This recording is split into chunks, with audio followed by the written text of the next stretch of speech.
आणि आता बातम्या पाहूयात सविस्तर। राज्यात एकीकडे केंद्रीय यंत्रणा विरुद्ध महाविकास आघाडी असा जबरदस्त संघर्ष पेटलेला असतानाच देशाची राजधानी नवी दिल्लीत मोठी घडामोड पाहायला मिळाली। राष्ट्रवादीचे सर्वेसर्वा आणि राज्यातल्या महाविकास आघाडीचे कर्ते-करवते शरद पवार यांनी पंतप्रधान नरेंद्र मोदी यांची भेट घेतली। 25 मिनिटे बंद दाराआड चर्चा झाली। या भेटीमध्ये पवारांनी राऊतांवरच्या कारवाई संदर्भात चर्चा तर केलीच, पण रखडलेल्या विधान परिषद आमदारांच्या नियुक्त्यांचा मुद्दा सुद्धा मोदींसमोर मांडला। संजय राउत के खिलाफ एक्शन लेने की आवश्यकता क्या थी? अखेरीस स्वतः शरद पवारांनीच पंतप्रधान नरेंद्र मोदींसोबत नेमकी कोणकोणत्या विषयांवर चर्चा झाली हे स्पष्ट केलं। संसदेतल्या पंतप्रधान कार्यालयात शरद पवार आणि पंतप्रधान नरेंद्र मोदींदरम्यान झालेल्या 25 मिनिटांच्या चर्चेनं राजकीय वर्तुळात खळबळ माजली होती। अनेक तर्कवितर्क लढवले जात असताना पवारांनी संजय राऊत यांच्यावरील कारवाईचा मुद्दा उपस्थित करत कारवाईची गरजच काय होती असा सवाल उपस्थित केला। शिवाय नवाब मलिक यांच्यावरच्या कारवाईबाबत कोणतीही चर्चा झालेली नसल्याचंही पवारांनी सांगितलं। सीधी बात है, एक ही केस देखिए ना, संजय राउत के खिलाफ एक्शन लेने की आवश्यकता क्या थी? क्या प्रोवोकेशन क्या था? Just because he is looking some settle, because sometime he right, sometime he criticise. महाराष्ट्रातल्या महाविकास आघाडीची जबाबदारी स्वतःच्या खांद्यावर घेत शरद पवार यांनी आघाडी धर्म पाळला। अडचणीत सापडलेल्या मित्रपक्षाच्या मदतीसाठी धाव घेत राष्ट्रवादी शिवसेनेचं नातं आणखीनच घट्ट केलंय। दरम्यान पवार यांनी तब्बल 2.5 वर्ष रखडलेल्या राज्यपाल नियुक्त 12 आमदारांचा मुद्दा सुद्धा मोदींसमोर मांडला। इसे 2 बातें की, एक, पिछले 2-2.5 सालों से महाराष्ट्र के लेजिस्लेटिव काउंसिल में governors nominee 12 seat which state government has recommended to honorable governor, the governor has not acted, and that's why these 12 seats are vacant for the last 2.5 years. So I just wrote to ये बात मैंने प्रधानमंत्री के कान पर डाली। राजकारणातले दिग्गज नेते शरद पवार आणि पंतप्रधान नरेंद्र मोदी यांच्या भेटीमुळे राष्ट्रवादी आणि भाजप दरम्यान जवळीक वाढत असल्याच्याही चर्चा रंगू लागलेल्या होत्या। मात्र राष्ट्रवादी कधीच भाजपासोबत नव्हती। शिवसेना आणि राष्ट्रवादी भाजप विरोधातच असल्याचं पवारांनी स्पष्ट केलंय। हमारी क्लियर कट थिंकिंग है कि बीजेपी के साथ हम किसी के कोई रिश्ते नहीं लेंगे। एनसीपी, कांग्रेस और शिवसेना मिलकर बीजेपी के खिलाफ कदम उठाएंगे। दरम्यान महाविकास आघाडीमध्ये सर्व काही आलबेल असून महाविकास आघाडी सरकार आपला कार्यकाळ पूर्ण करत पुन्हा सत्तेवर विराजमान होईल असाही विश्वास शरद पवार यांनी व्यक्त केला। कोई खतरा नहीं, ये सरकार चलेगी और आगे के चुनाव जब आएंगे 2.5 साल के बाद फिर वापस आएगी। महाराष्ट्रातल्या राजकीय घडामोडी, सत्ताधारी महाविकास आघाडी आणि विरोधी पक्ष भाजप यांच्यात सुरू असलेल्या कुरघोडीच्या राजकारणाच्या पार्श्वभूमीवर पवार मोदी भेटीला वेगळंच महत्त्व प्राप्त झालं होतं। शरद पवारांनी सुद्धा महाविकास आघाडीतल्या भीष्म पितामहची भूमिका यथायोग्य पार पाडत आपली बाजू पंतप्रधान मोदींसमोर मांडली। तसंच राज्यात भाजपच्या दबावापुढे झुकणार नसल्याचंही स्पष्ट केलं। त्यामुळे आगामी काळात या दिग्गज नेत्यांचं राजकारण कोणतं वळण घेतं याचीच उत्सुकता असणार आहे। दिल्लीहून प्रशांत लीला रामदाससह ब्युरो रिपोर्ट, न्यूज 18 लोकमत। अर्थात बंद दाराआड काय काय चर्चा झाली माहीत नाही, पण प्रेस कॉन्फरन्समध्ये मात्र काही महत्त्वाचे मुद्दे त्यांनी सांगितले। राष्ट्रवादीचे सर्वेसर्वा शरद पवार यांनी दिल्लीत मोदी यांची भेट घेतली। चर्चेत आली नसली आणि याची चर्चा नाही झाली तरच नवं। यावेळेला शरद पवार यांनी घेतलेली भेट आणि महाराष्ट्रातल्या घडामोडी यामुळे वेगवेगळी चर्चा सुरू आहे। शरद पवार यांनी या भेटीचं कारण स्पष्ट केलं असलं तरी राजकीय तज्ञ मात्र या भेटीचे वेगवेगळे अर्थ काढतात।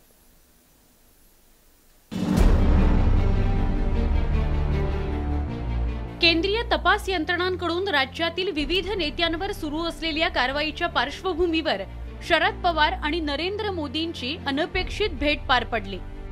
हे दोन्ही नेते दिल्लीत भेटले की महाराष्ट्रातही राजकीय घडामोडींना वेग येतो। सध्या हीच परिस्थिती महाराष्ट्रात आहे। महाविकास आघाडीची बाजू घेत भाजपशी हातमिळवणी करणार नसल्याचं शरद पवारांनी स्पष्ट केलं। तसंच भाजप विरोधात विरोधकांची मोठही बांधणार असल्याचं पवारांनी सांगितलं। मात्र मोदी पवार भेटीनं सध्या राजकीय पतंगबाजीला चांगला जोर आला। राजकीय विश्लेषकांनी मात्र भेटीनंतर महाविकास आघाडी सरकारला काहीच धोका नसल्याचं स्पष्ट केलंय। याच्यामध्ये काहीतरी राजकारण बदल होतील, दोन पक्ष एकमेकांना सोडून भाजपबरोबर येतील वगैरे अशा पद्धतीच्या शक्यता मला कमी वाटतात। कारण आत्तापर्यंत आपण बघतोय तर ईडीच्या विरोधात शिवसेना आणि राष्ट्रवादी काँग्रेसचे नेते एक सुरामध्ये बोलता आहेत। अजूनही त्यांचे सूर बदललेले नाहीत। शरद पवार आणि नरेंद्र मोदी हे दोन्ही कसलेले मातब्बर नेते। ते कधी एकमेकांची स्तुती करतात तर कधी एकमेकांवर टीकाही। राष्ट्रवादी काँग्रेसकडून सध्या भाजपवर जोरदार टीका करण्यात येते। राष्ट्रवादी काँग्रेसचे 2 मंत्री कोठडीत गेल्यानंतरही राष्ट्रवादी काँग्रेसनं भाजप विरोधात नरमाईची भूमिका घेतलेली नाही। पण 2014 मध्ये महाराष्ट्र विधानसभेची निवडणूक पार पडली, त्यावेळी एकाही पक्षाला स्पष्ट बहुमत मिळालं नव्हतं। तेव्हा राज्यात स्थिर सरकार स्थापन करण्याच्या उद्देशानं नवीन सरकार बनवण्यासाठी शरद पवारांनी भाजपला विनाशर्त पाठिंबा देण्याचा निर्णय घेतला होता। त्यामुळे पवार आणि मोदी भेटीमुळे भाजपसोबत जवळीकतेच्या चर्चांना जोर येणं स्वाभाविकच होतं। मोदी आणि पवारांची ही काही पहिली भेट नाही। याआधी 2016 मध्ये पुण्यात शुगरकेन व्हॅल्यू चेन व्हिजन या आंतरराष्ट्रीय परिषदेच्या उद्घाटनासाठी नरेंद्र मोदी आणि शरद पवार एकाच व्यासपीठावर आले होते। त्यावेळी मोदी आणि पवारांनी एकमेकांवर अक्षरशः स्तुतीसुमनं उधळली। 2019 मधील विधानसभा निवडणुकीनंतरही राज्यात कोणत्याही पक्षाला स्पष्ट बहुमत मिळालं नव्हतं। त्यावेळीही राज्यात सत्तेच्या समीकरणाची जुळवाजुळव सुरू असताना शरद पवारांनी नरेंद्र मोदींची नवी दिल्लीत भेट घेतली होती। शरद पवार आणि पंतप्रधान नरेंद्र मोदी यांची 20 नोव्हेंबर 2019 ला संसदेत भेट झाली होती। त्यावेळी विदर्भातील अतिवृष्टीच्या प्रश्नावर पवारांनी मोदींची भेट घेऊन चर्चा केली होती। या भेटीबाबत आणि भेटीतील तपशिलाबाबत पवारांनीच मीडियाला माहिती दिली होती। त्यानंतर गेल्या वर्षीही पवार मोदींची भेट पार पडली। 17 जुलै 2021 ला या दोन्ही नेत्यांमध्ये जवळपास 50 मिनिटं चर्चा झाली। त्या बैठकीत नागरी सहकारी बँकांचे अधिकार कमी करून रिझर्व्ह बँकेला जादा अधिकार देण्यात आले होते। त्याबाबत पंतप्रधान नरेंद्र मोदी आणि पवार यांच्यातील बैठकीत चर्चा झाल्याचं मलिक यांनी स्पष्ट केलं होतं। शरद पवार आणि नरेंद्र मोदी यांचे संबंध जिव्हाळ्याचे असल्याचं सांगितलं जातं। असं असलं तरी पवारांनी नेहमीच या विश्वासार्हतेला फाटा देणारीच भूमिका घेतली आहे। त्यांनी नेहमीच भाजप विरोधी भूमिका घेतली आहे। राज्यात भाजपला सत्तेपासून दूर ठेवण्यासाठी जी आघाडी झाली तिचे शिल्पकारही पवारच आहे। आत्ताच्या मोदींसोबतच्या भेटीनंतरही पवारांनी आपला विरोधी सूर कायमच ठेवलाय। Bureau report, news 18 Lokmat.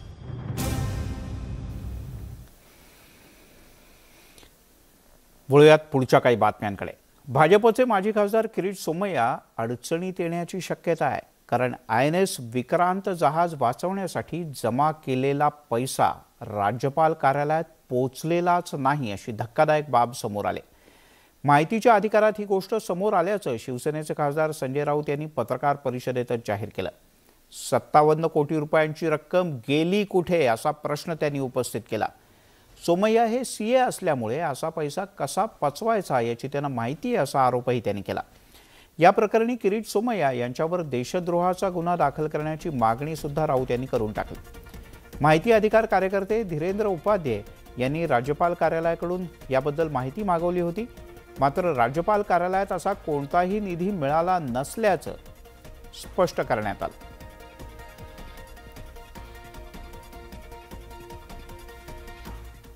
57 कोटी रुपये या देशद्रोही किरीट सोमय्याने गोळा केले भारतीय जनता पक्षाचा झेंडा घेऊन। 57 कोटी ही लहान रक्कम नाही आहे, ही नुसती समोर सांगितलेली रक्कम आहे। हा आकडा 100 कोटीच्या वर असावा असं मला वाटतं। बरे, माझं उत्तर नाही आहे, आता ते येतील आणि सांगतील आपला तर काय संबंधच नाही. हे फोटो आहेत, पैसे गोळा केलेले आहेत.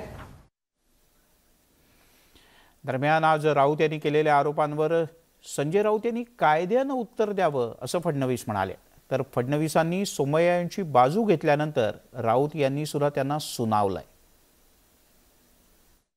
काही लोकांचा प्रयत्न असा असतो की नख कापूनही शहीद होण्याचा प्रयत्न ते करतात. त्यामुळे मला असं वाटतं की लोकांचं लक्ष वेधून घेण्याकरता या सगळ्या गोष्टी बोलल्या जात आहेत. खरं म्हणजे आमच्या अनेक नेत्यांच्या घराच्या आतमध्ये माणसं घुसून त्याची मापं घेऊन नसलेल्या नोटिशी देण्याचं काम झालं तरी देखील आम्ही हाच भूमिका घेतली की ठीक आहे, तुम्ही काय करत असाल आम्ही कायद्याने त्याचा मुकाबला करू. त्यामुळे या ठिकाणी तर जे काही पुरावे आहेत त्या पुराव्याच्या आधारावर नोटिसेस मिळालेल्या आहेत, त्याचं कायद्याने त्यांनी उत्तर दिलं पाहिजे. भावनात्मक उत्तर देऊन लोकांचा त्यावर विश्वास बसणार नाही. सकाळीच मी माननीय देवेंद्र फडणवीस यांचं वक्तव्य ऐकलं. INS विक्रांतच्या संदर्भात पैशाचा अपहार करणाऱ्या किरीट सोमय्यांची ते ज्या पद्धतीने वकिली करत होते मला आश्चर्य वाटलं. स्वतःला प्रखर राष्ट्रवादी म्हणवणारे, हिंदुत्ववादी वगैरे म्हणवणारे हे पक्ष आणि त्यांचे नेते INS विक्रांतच्या संदर्भात केलेला घोटाळा, जो बोफर्स, राफेल, ऑगस्टा वेस्टलँड, बरं का, या घोटाळ्यांपेक्षाही मला अत्यंत गंभीर वाटतो. प्रश्न पैशाचा नसून प्रश्न राष्ट्रभावनेचा. त्याच वेळेला भाजपचे नेते सुधीर मुनगंटीवार यांनी सुद्धा संजय राऊत यांनी फक्त आरोप करू नयेत असं म्हटलंय. माझी संजय राऊतांच्या या आरोपाच्या बद्दल सहानुभूती आहे. काही माहिती असेल, तथ्य असेल तर पोलीस विभागावर आपण 21,000 कोटी रुपये जनतेच्या परिश्रमाच्या, घामाच्या, कराचे खर्च करतो. त्यांनी आरोप न करता त्याची चौकशी करावी. आपण आरोपी हा कोणत्या जातीचा आहे, धर्माचा आहे, रंगाचा आहे, वंशाचा आहे, पक्षाचा आहे, विचाराचा आहे, हे महत्त्वाचं नाही. चूक केली असेल तर कारवाई करता येते आणि ही कारवाई तपास यंत्रणेने करावी. आरोप करायचा आणि थांबून जायचं हे मात्र योग्य नाही. सुधीर मुनगंटीवार हे महाराष्ट्राच्या भारतीय जनता पक्षाचे जुन्या फळीतले नेते आहेत. त्यांच्याबरोबर आम्ही फार जवळून काम केले, मी त्यांना ओळखतो. पण त्यांनी त्यांच्या भावना जरी किती असल्या तरी माननीय शरद पवार प्रधानमंत्र्यांना का भेटले, काय चर्चा झाली, त्यांच्याकडे जी माहिती आहे त्यापेक्षा जास्त माहिती माझ्याकडे. वळूयात पुढच्या बातमीकडे. तिकडे काँग्रेसचे प्रदेशाध्यक्ष नाना पटोले यांनी राजभवनातील कारभारावरती ताशेरे ओढले आणि राज्यपाल 12 आमदारांच्या नियुक्तीबद्दल निर्णय का घेत नाहीत या संदर्भातले काही पुरावे आमच्या हाती लागलेत असा दावाही केलाय. त्याचे माननीय राज्यपाल महोदयांचे जे 12 राज्यपाल महोदयांचे जे आहेत त्यांच्या स्वाक्षरीने जे आमदार होतात, जे कॅबिनेटनी नावं पाठवली, ती नावं का करत नाही त्याचा एक मोठा पुरावा आमच्या हाती लागलेला आहे. योग्य वेळेस आम्ही ते मांडू आणि मला वाटतं की राज्यपाल भवनामध्ये काय काय गडबडी चालतात त्याचे पुरावे आमच्या हाती लागलेले आहेत. जे आम्ही योग्य वेळेवर योग्य याच्यात त्याला मांडण्याचं काम करू. एका राज्याचे मुख्यमंत्री राहिले, केंद्रात मंत्री राहिले, कित्येक वर्ष राजकारणात राहिले, परंतु तरी देखील एका संन्यासासारखं जीवन जगणाऱ्या राज्यपालावरती आरोप करत असताना यांना खरी तर लाज वाटली पाहिजे. माझं तर स्पष्टपणे आव्हान आहे नाना पटोलेंना, तुम्ही चौकशी कराच आणि त्या चौकशीतून काय निष्पन्न होतं ते बघा. तुम्हाला तोंडावर पडल्याशिवाय तुम्ही राहणार नाहीत ही मला खात्री. बातमी राज ठाकरे यांच्या आगामी सभेची. ठाण्यामध्ये येत्या 9 एप्रिलला मनसेची दुसरी जाहीर सभा होणार आहे. ठाण्यातल्या गडकरी रंगायतन समोरच्या मूस रोडवर या सभेचं आयोजन करण्यात आलं आहे. मात्र पोलिसांनी रस्त्यावर सभा घ्यायला परवानगी नाकारली. रस्त्यावर सभा न घेता मनसेनं खुल्या मैदानात किंवा बंदिस्त सभागृहात सभा घ्यावी अशी आग्रहाची विनंती पोलिसांनी केली आहे. पण मनसे मात्र रस्त्यावरती सभा घेण्याच्या मागणीवर ठाम आहे. सर्व गोष्टी लक्षात घेऊन जागा निश्चित केली असून या संदर्भात पोलिसांशी बोलणं सुरू असल्याचं मनसेचे नेते नितीन सरदेसाई यांनी म्हटलंय. सभा तर नक्की ठरलेली आहे. शनिवारी संध्याकाळी इथे सभा होणारच, त्याबद्दल कुठलीही शंका असण्याचं काही कारण नाही. त्याच्याच तयारीसाठी तर आम्ही आता सगळे जमलेलो आहोत आणि ती सभा होणार आणि अतिशय जोरदार होणार. जे प्रश्न मधल्या काळामध्ये अनेक विरोधी पक्षांनी उपस्थित केलेले आहे त्या सगळ्याला जोरदार प्रत्युत्तर या सभेतून मिळणार. जागा आम्ही निश्चित केलेली आहे आत्ता. बाकी त्या संदर्भात पोलिसांशी बोलणं सुरू आहे आणि असं आहे की पहिल्यांदा यापूर्वी सुद्धा आमच्या सभा या ठिकाणी झालेल्या आहेतच. त्यामुळे त्याच्या परवानगी किंवा इतर विषयामध्ये काही अडचण येईल असं आत्ता तरी मला काही वाटत नाही. ती प्रक्रिया सुरू आहे, ती उद्यापर्यंत संपेल. तिकडे पुणे मनसेमध्ये चाललंय काय असा प्रश्न उपस्थित होतो. कारण पुण्याचे मनसेचे शहराध्यक्ष मशिदींसमोर भोंगे लावण्याच्या विरोधात असतानाच आज पुणे शहर मनसेच्या वतीने औपचारिकपणे मशिदींवरचे भोंगे काढण्यासंदर्भात अल्टिमेटम देण्यात आलं. साहेब, माझी आत्ताची भूमिका अशी कुठलीच नाही आहे. मी माझ्या प्रभागामध्ये शांतता राहील याचे मी 100% प्रयत्न करेन. शेवटी पक्षाचे सरचिटणीस नेते काय सांगतायत हे महत्वाचं. ती भूमिका, तो आदेश, त्याच्या पुढे एकही मनसैनिक नाही. पुण्यातील मनसे पदाधिकाऱ्यांच्या या 2 प्रतिक्रिया राज ठाकरेंच्या मशिदीवरील भोंग्यावरून दिलेल्या आदेशावरून कशी द्विधा मनस्थिती झाली आहे हे स्पष्ट करतात. मनसेचे शहराध्यक्ष आणि नगरसेवक वसंत मोरे यांनी रमजान सुरू असल्याचं सांगत मंगळवारी मशिदींसमोर हनुमान चालीसा लावायला नकार दिला. एवढंच नाही तर काही उत्साही कार्यकर्ते हे राज ठाकरेंच्या आदेशाचा गैरअर्थ काढत असल्याची पुष्टी सुद्धा वसंत मोरेंनी जोडली आहे. साहेबांची भूमिका ही एक पक्षप्रमुख म्हणून, शहराध्यक्ष म्हणून मला 100% मान्यच करावी लागेल. पण तो एक लोकप्रतिनिधी म्हणून जर मला तुम्ही विचारताल तर लोकप्रतिनिधी हा सर्वसमावेश असतो. आणि मी ज्या भागामधनं निवडणूक लढवतो, गेली 15 वर्ष निवडून येतो, त्या भागामध्ये सर्व धर्मीय लोक आहेत. मुस्लिम मतदानसुद्धा एक 3800चा जवळजवळ 4000चा एक मोठा पॅच आहे. पुणे शहराध्यक्षांच्या या विधानाला 24 तास उलटत नाही. तोच शहर मनसेच्या कार्यकर्त्यांनी पुन्हा एकदा मशिदीच्या भोंग्यांविरोधात राग आळवलाय. डेक्कन परिसरातील सर्व मशिदींवरचे अनधिकृत भोंगे काढण्याबाबत डेक्कन पोलीस स्टेशन, विश्रामखाना, फरासखाना पोलीस स्टेशन यांना पत्र देण्यात आली आहेत. 4 दिवसात भोंगे निघाले नाहीत तर हनुमान चालीसाचं पठण करण्याचा इशाराच त्यांनी दिलाय. उपतीर्थावरून राजसाहेबांनी मांडलेली भूमिका ही अख्ख्या महाराष्ट्रासाठी मांडलेली आहे. ती कुठल्या एका वॉर्डासाठी किंवा एका प्रभागासाठी मांडलेली नाही. अंतर्गत धुसफूस हा प्रकार नाहीये. कदाचित ते लोकप्रतिनिधी आणि शहराध्यक्ष या दुहेरी भूमिकेमध्ये असल्यामुळे कुठल्या बाजूने कौल द्यावा हा त्यांचा थोडासा गोंधळ झाला असेल आणि त्याच्यातनं त्यांचं ते वक्तव्य झालं असेल. पण ते वक्तव्य तेही सुधारतील येणाऱ्या काळामध्ये. एकीकडे पुणे शहराध्यक्ष मशिदीसमोर हनुमान चालीसा वाजवायचं नाही म्हणतायत तर त्याच्या उलट राज्य सरचिटणीस मात्र हनुमान चालीसा लावण्याचा अल्टिमेटम देत आहेत. त्यामुळे पुण्यातील 2 मनसे नेत्यांच्या 2 दिवसातल्या या प्रतिक्रिया बघता पुण्यामधल्या मनसेमध्ये एकवाक्यता आहे की नाही असा प्रश्न सुद्धा उपस्थित होतो. वैभव सोनवणेसह bureau report, news 18 Lokmat, Pune.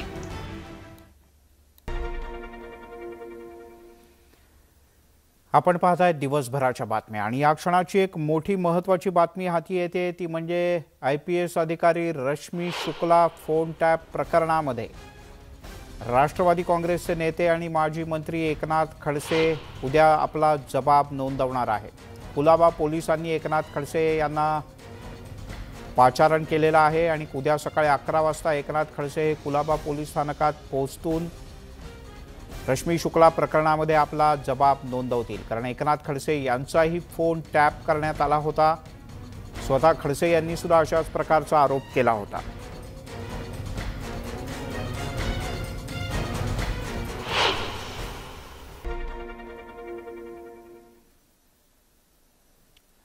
आपण पाहताय दिवसभराच्या बातम्या.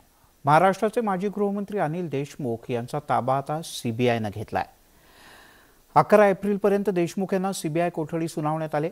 त्यामुळे 100 कोटी रुपयांची वसुली आणि मनी लॉन्ड्रिंग प्रकरणात अनिल देशमुख यांच्या अडचणी वाढण्याची शक्यता आहे.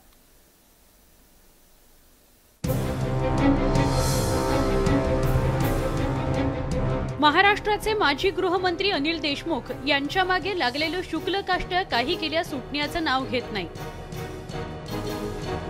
मागील 5 महिन्यांपासून ईडीच्या कोठडीत असलेल्या अनिल देशमुखांचा ताबा आता सीबीआयने घेतलाय। 100 कोटी वसुली आणि मनी लॉन्ड्रिंग प्रकरण सीबीआयकडे सोपवण्यात आल्यानंतर अखेर सीबीआयने देशमुखांना ताब्यात घेतलं। गेल्या आठवड्यात तुरुंगात पाय घसरून पडल्याने अनिल देशमुखांच्या खांद्याला दुखापत झाली होती। त्यामुळे त्यांना जे रुग्णालयामध्ये दाखल करण्यात आलं होतं। तेथे त्यांच्यावर उपचार झाल्यानंतर 2 दिवसापूर्वीच त्यांना जे रुग्णालयातून सोडण्यात आलं होतं। ते थेट त्यांना पुन्हा आर्थरोड जेलमध्ये पाठवण्यात आलं आणि आज सकाळी आर्थरोड जेलमधूनच सीबीआयने अनिल देशमुख यांना ताब्यात घेतलं।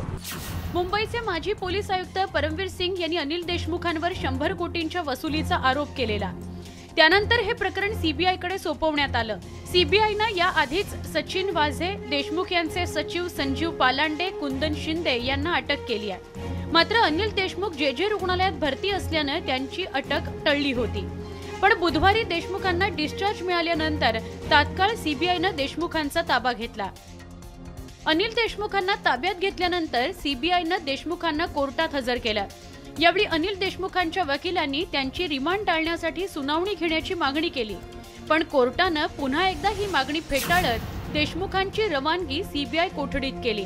11 तारखेपर्यंत सीबीआयच बरोबर त्या ऑर्डरमध्ये असं देखील नमूद केलेलं आहे की त्यांना काही आजार असल्यामुळे त्यांना जर मुंबईच्या बाहेर घेऊन जायचं असेल तर तज्ज्ञांचा सल्ला घेतल्यानंतरच पुढची कारवाई करावी, अशा स्वरूपाचे आदेश देखील त्यात नमूद केलेले आहेत। चेहरा जो त्यांनी माननीय न्यायालयाला दाखवला तो असा होता की ते आत्ताच्या घडीला फिट आहेत, परंतु दिल्लीला घेऊन जाता येईल का नाही त्याबद्दल कुठलीही टिप्पणी त्या संदर्भात नाही, अशा स्वरूपाचा युक्तिवाद देखील आम्ही न्यायालयात मांडलेला आहे। आणि म्हणूनच माननीय न्यायालयाने अनिल देशमुखांना मुंबई बाहेर किंवा कुठेही घेऊन जात असताना तज्ज्ञांची संमती घेतल्याशिवाय कुठलीही कारवाई करू नये असे देखील निर्देश दिलेले आहेत। आतापर्यंत हायकोर्टाच्या 2 न्यायमूर्तींनी अनिल देशमुखांच्या कोठडी विरोधात याचिकेवर सुनावणी घ्यायला नकार दिलाय। त्यामुळे आता अनिल देशमुखांना सीबीआय कोठडी विरोधात 3ऱ्या कोर्टात दाद मागावी लागणार आहे। त्यामुळे आधी ईडी आणि आता सीबीआयच्या कोठडीमुळे अनिल देशमुखांच्या अडचणी वाढतच चालल्याचं चित्र आहे। मुंबईहून अजित मांढरेसह ब्युरो रिपोर्ट, न्यूज 18 लोकमत। तिकडे संपकरी एसटी कर्मचाऱ्यांनी तातडीनं कामावर रुजू व्हावं असे निर्देशच मुंबई उच्च न्यायालयाने दिलेत। तुमच्या समस्या सगळ्यांनी शांतपणे ऐकल्याचं सांगत आम्ही कधीही तुमच्यावर कारवाईचे आदेश दिलेले नाहीत असंही न्यायालयानं स्पष्टपणे नमूद केलंय।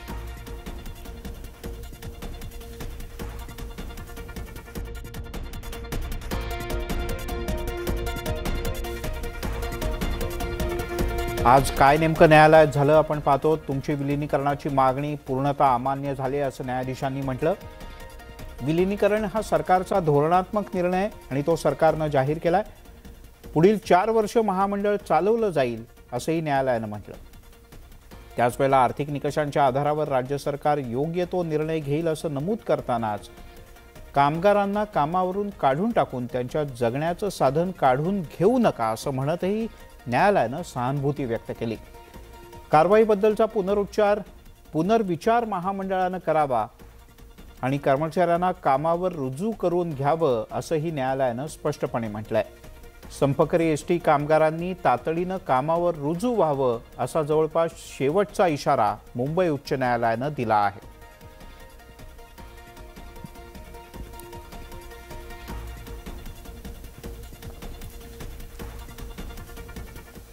तिकडे उपमुख्यमंत्री अजित पवार आणि विरोधी पक्षनेते देवेंद्र फडणवीस यांनी या निर्णयाबद्दल काय म्हटलंय पाहूयात।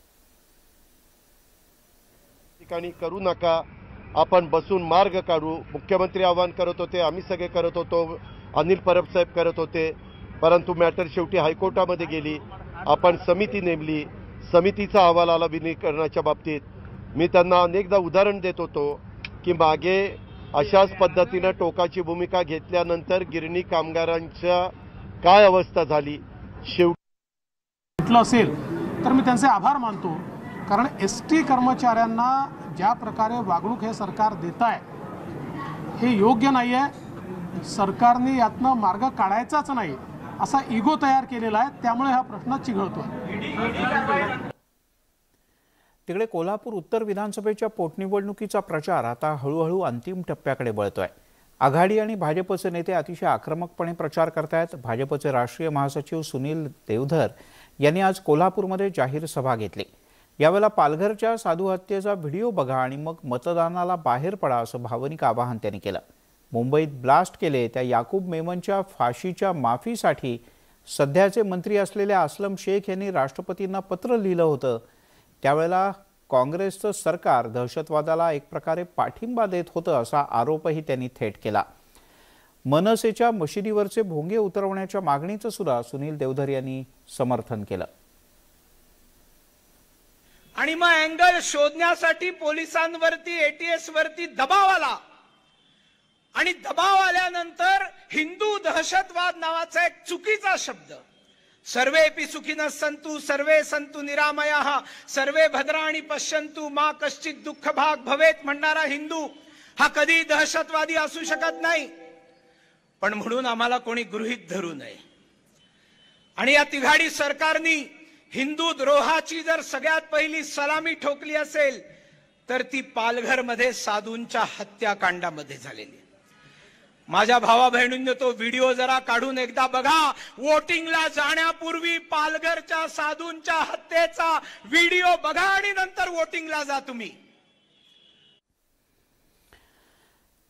पाहूयात नेमकं पुढे काय होतं ते, कारण कोल्हापूरची निवडणूक आता अधिकाधिक रंगतदार होत चालली। यासोबतच दिवसभराच्या बातम्यांमध्ये एक छोटासा ब्रेक नंतर एक खूप महत्त्वाची बातमी। पाहत राहा दिवसभराच्या बातम्या।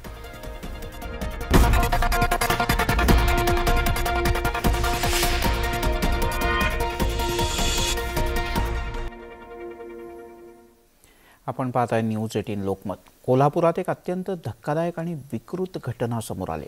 सह्याद्री व्याघ्र प्रकल्पातल्या शस्त्रासह फिरणाऱ्या एका आरोपीनं चक्क घोरपडीवर लैंगिक अत्याचार केल्याची घटना आहे। सह्याद्री व्याघ्र प्रकल्पात गोठणे इथे ही घटना घडली। तर हे अत्याचार त्या आरोपीनं मोबाईलवर रेकॉर्ड केल्याचं सुद्धा समोर आलंय। या चौकशीत शिकाऱ्याकडून 2 बंदुकी तसंच 2 दुचाकींचा सुद्धा वापर करण्यात आला। वनाधिकाऱ्यांनी हे सगळं जप्त केलंय। या तिन्ही शिकाऱ्यांना 7 एप्रिलपर्यंत कोठडी देण्यात आली होती, परंतु चौकशीसाठी आता ही कोठडी वाढवून मागितली जाणार आहे।